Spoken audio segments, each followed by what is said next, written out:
పేరుకే రాజధాని ప్రాంతం తీరు మాత్రం అత్యంత ఘోరం. ఎప్పుడు ఎవరో వస్తారు ఏదో చేస్తారు అని ఎదురుచూపులే తప్ప ఉన్న వనరులను ఉపయోగించుకుని ఆదాయం పెంచుకుందాం అన్న ఆలోచన లేదు.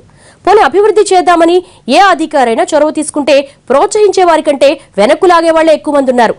ఏ నెల ఖర్చులకు ఆ నెల వెతుక్కుంటున్న విజయవాడ మున్సిపల్ కార్పొరేషన్ పరిస్థితి ఇది. అన్ని విభాగాల్లో అవినీతి పేరుకుపోయి కనీసం రావాల్సిన ఆదాయం కూడా రావడం లేదు.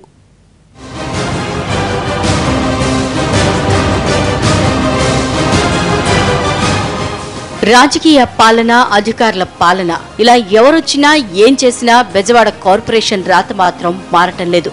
అప్పులు ఉబ్బులు కూరుకుపోతున్న కార్పొరేషన్ ను బయటికి లాగేందుకు కొద్దిమంది ప్రయత్నిస్తున్నా వెనక్కి లాగే వాళ్లే ఎక్కువ కావటంతో అంతా గందరగోళంగా ఉంది. ముఖ్యమైన విభాగాల్లోని సిబ్బంది ఆదాయానికి గండి కొడుతున్నారు. పైగా ఎప్పుడూ వివాదాలే తప్ప నాయకులకు కూడా అభివృద్ధి చేయాలన్న చిత్తశుద్ధి లేకపోతోంది.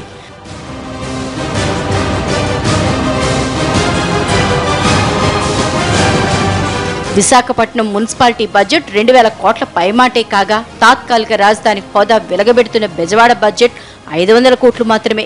2014 జూలై నుండి 2015 జూలై వరకు కార్పొరేషన్ కు ప్రభుత్వం నుంచి 185 కోట్ల రూపాయల గ్రాంట్, 8 కోట్ల రూపాయల సర్వశిక్ష అభియాన్ నిధులు మాత్రమే వచ్చాయి. ఆదాయం కూడా ఏళ్ల తరబడి బుకేలా ఉంది తప్ప పెరగటం లేదు. ట్రేడ్ లైసెన్స్లు, ఎస్టేట్ విభాగాల నుంచి ఆదాయం సమకూరే అవకాశం ఉన్నా అవినీతి పెరిగిపోయి ఖజానాపై దాని ప్రభావం స్పష్టంగా కనిపిస్తోంది. కౌన్సిల్ సమావేశాలు అపహాస్యం పాలైపోయినాయి. సంవత్సరానికి 4 సమావేశాలు జరిగినాయి.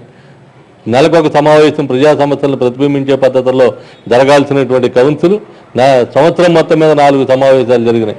ఆ సమావేశాల్లో చేసినటువంటి మెజారిటీ తీర్మానాలు తిరుగుటపాలు వెనక్కి వెళ్తా ఉన్నాయి తప్ప ఎక్కడ అమలు జరిపేటువంటి పరిస్థితి కనపట్ల.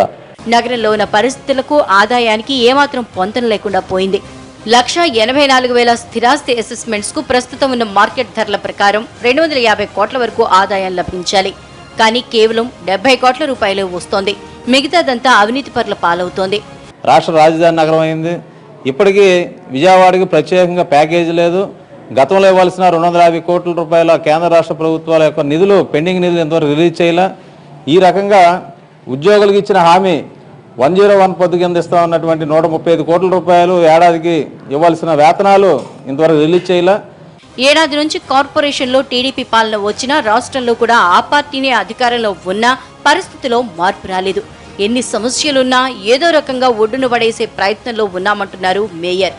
కార్పొరేషన్ అస్తవ్యస్తంగా ఉన్నా మా బాడీ వచ్చే టైంకి 450 కోట్ల అప్పు ఉండి 4-5 నెలల జీతాలు ఇవ్వకపోయినా 190 కోట్లు రాష్ట్ర ప్రభుత్వం నుంచి ఏ నిధులైనా తీసుకొచ్చాం.